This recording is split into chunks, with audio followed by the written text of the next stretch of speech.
Good morning, respected Chairman, sir, dignitaries on the dais, and friends.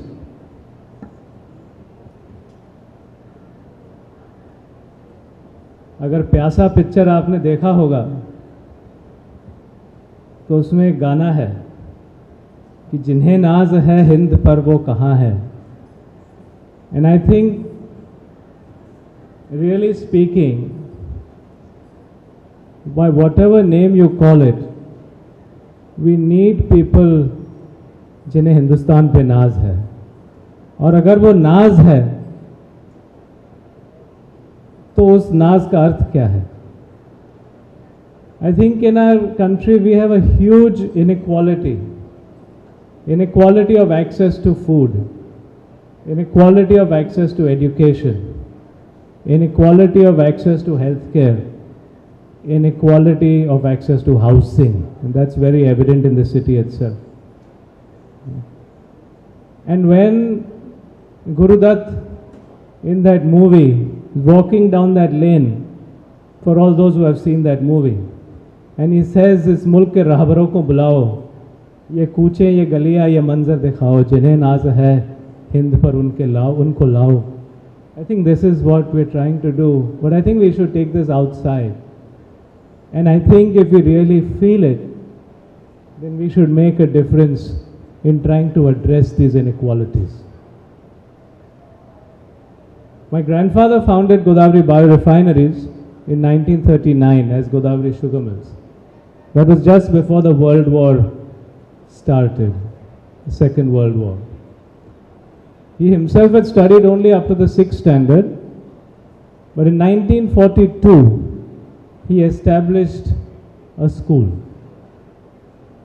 Because in the area where he was doing, that is in Ahmednagar district, Kopargaon Taluka, in the area that he was doing his work, which is primarily a Dalit area, not only he himself had not had much education, but he also saw that the people around were also excluded from education. And so he created a school to further the access of opportunity, to build as what we call today a more inclusive society. You know, fast forward, I went and visited that school when my daughter was 2 years old. This is in 2002. And I was feeling quite happy that, you know, my company supported so many rural schools. Out of the schools we support, 6 of them are in rural India. And I thought to myself that would I be happy if my daughter studied in this school? And then I thought, no, there's a different standard for my daughter. And then a different standard for the schools we support. And I started thinking, this kind of thinking is not correct. If you want to build a great world, you should build a world for yourself that you want to build for your own family. You should build also for the rest of the world. And so in that sense, from numbers, it also becomes very personal. And I think we have to make it personal. We have to. Because unless we make it personal, the effect will not be the same. My father died in an accident in Australia. He had an accident. He was taken to the Alfred Hospital in Australia. Nobody knew whether he had a wallet, he didn't have a wallet, he had an insurance policy, he didn't have an insurance policy. But a public institution, the Alfred Hospital, which is a public institution, took him in, took care of him. He passed away. But we left Australia with a sense of gratitude that he was taken care of. नहीं गुजर गए, वो ठीक है, but the city did its best. And recently we opened up a emergency in our hospital here at Somaiya Hospital in Siam, which we think benchmarks with that kind of emergency. Only because we feel जो हम पे गुजरी वो किसी और पे ना गुजरे.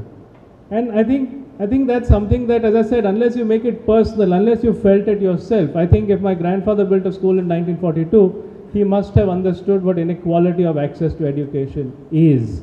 And then it became a mechanical effort, and then once again it has to become personal, to say, no, if my daughter has to study there, what do we need to do? Doesn't mean that we've achieved that standard, but day in and day out we do think, what do we need to do to achieve that standard? I think that's the first thing that I would like to say as far as CSR is concerned. I think the second thing I'd like to say is that I speak both as a donor and a recipient, because as a donor we are Godavari Biorefineries, we do a lot of work in rural India, and as a recipient because the institution my grandfather started, which is now under the name of Somaiya Vidya Vihar and Somaiya Ayur Vihar, we today do education for a lot of people, and we do take and we do request and seek funds, because today the breadth of what we do as numbers, and I don't want to get into numbers, but we have over 39,000 students that we work on, and we work in healthcare, and I think that the appetite is enormous. Whatever we can do is only less, and I think I like the spirit of partnership that is spoken about, and of analysis and impact, because there are only ways in which we are not reaching people the way we ought to, and through partnerships maybe we can reach them more or we can reach them better. But as a business model, as a second thing in Godavari, for example, it's not, I think we should not compartmentalize what we do as a business and then what we donate to as a institution. Yes, you must do both those things. I'm not saying that you don't do them, but the way you do business should also be socially, financially, environmentally sustainable, and what you contribute to should also make the society socially, financially, and environmentally sustainable. So I am saying very much that the CSR initiative of the Government of India, which is translated to a lot of money going in a directed contribution, should be there, but businesses as such should be doing their work socially, environmentally, and financially sustainable, and should be contributing to make societies even more so. As Godavari, we make products, for example, from sugarcane, and there's a lot of stuff about sugarcane, whether it's water efficient, not efficient, but we're trying to make 30, 40 different products from cane, which go into a whole range of chemicals, and so I think that's just another thought that I wanted to bring here. Mr. Bhattacharya from the Highway Mission, when he asked me here, because we look at not only as individuals, we talk about as companies, also looking at company associations.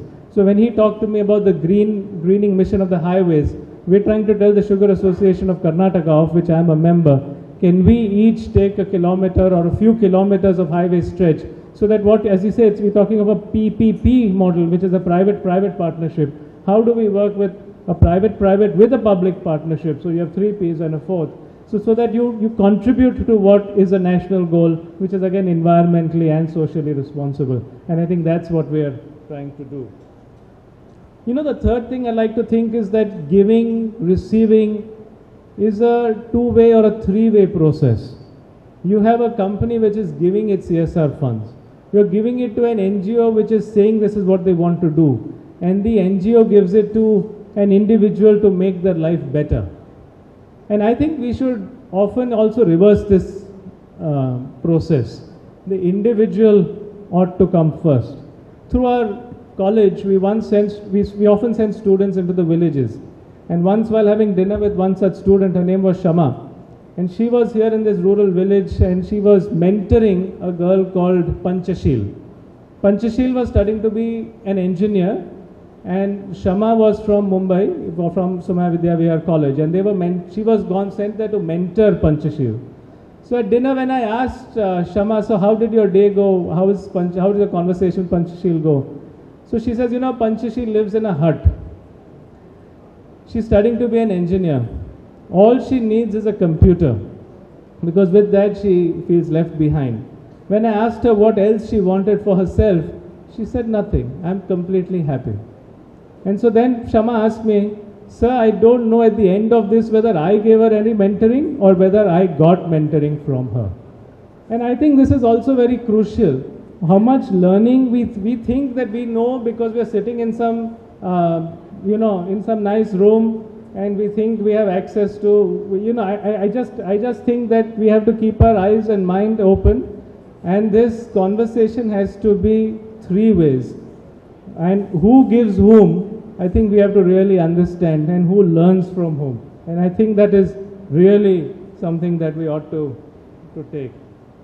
I think the fourth and the last point I like to make is, I often get from people asking me whether there's something we do which is financially sustainable. And I say we want to make everything financially sustainable. But what is financially sustainable? So is Google financially sustainable when the service it provides is free access to information? It developed another revenue model to make itself financially sustainable. So if I am running a school which has an orphanage attached, I can't make it financially sustainable by expecting those people who get the service from me to be able to pay for those services.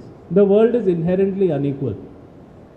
So if you're trying to bridge this inequality, we have to find sustainable financial models, yes, but where we derive that financial sustainability from, we have to take a wider worldview, and if we have to innovate for that, we have to innovate.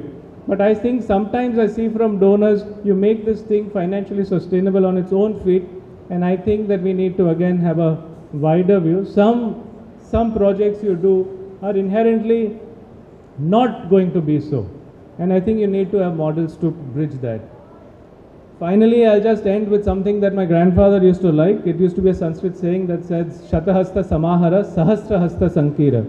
Earn from 100 hands, give with 1,000. Let's all do that together. Thank you very much.